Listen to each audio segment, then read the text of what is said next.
Construction flottante formant plateforme, le ponton a de nombreux usages, tant récréatifs qu'utilitaires. Si sa conception de base peut évoluer au fil des ans, les nouveaux matériaux pour la construction nautique permettent d'avoir des pontons plus gros, plus robustes, plus aérodynamiques et plus rapides. Toute la famille peut maintenant s'amuser sur l'eau en toute sécurité. Autrefois, des cylindres d'acier de 45 gallons, 205 litres, maintenaient les pontons à flot. Cette technologie rudimentaire a grandement évolué depuis. Les embarcations modernes ont en effet des chambres de flottaison conçues sur mesure à partir d'un alliage d'aluminium spécial. Pour fabriquer ces chambres de flottaison, l'usine prend d'abord des tôles d'aluminium. Cet enrouleur en fait des tubes. Pour enrouler le métal, le rouleau au centre applique une pression équivalente au poids de 26 éléphants. Un ouvrier glisse chaque tube sur un rail afin de le stabiliser pour le soudage. Un appareil régule la vitesse du chalumeau soudeur pour que le joint du tube soit parfaitement uniforme, robuste et étanche. Et pendant ce temps, cet enrouleur transforme des tôles d'aluminium en cônes qui formeront la pointe avant.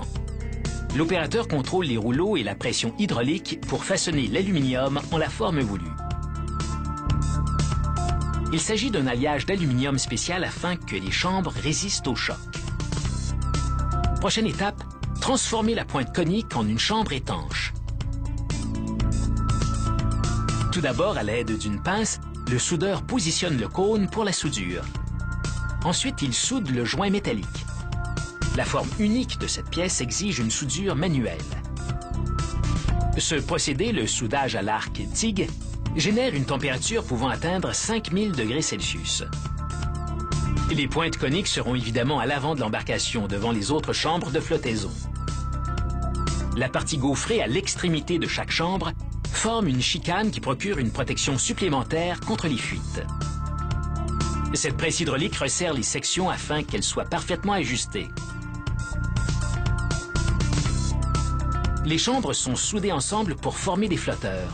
Le nombre de chambres par flotteur varie selon la longueur du ponton. Ces montants maintiendront le plancher du ponton en place et chaque chambre flotte indépendamment. Ainsi, même s'il est perforé à plusieurs endroits, le bateau demeure à flot.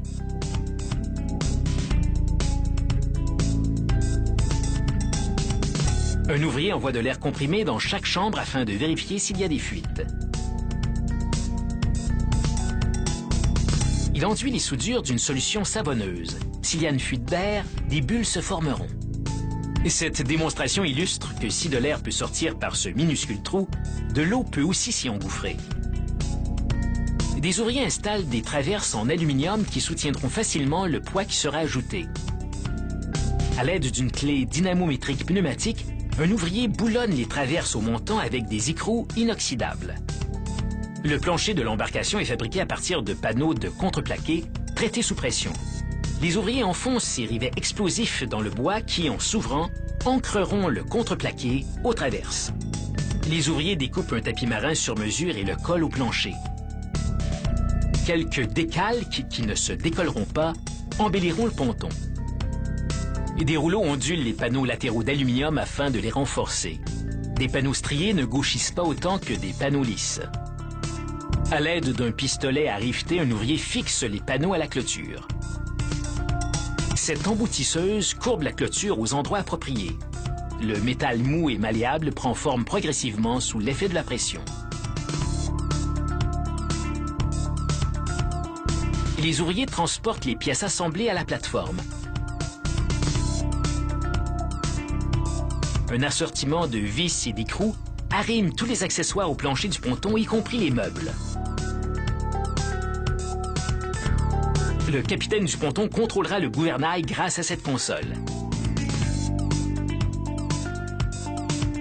Les interrupteurs pour le klaxon, les lumières, la musique et les fusibles se trouvent sur la console et sont facilement accessibles.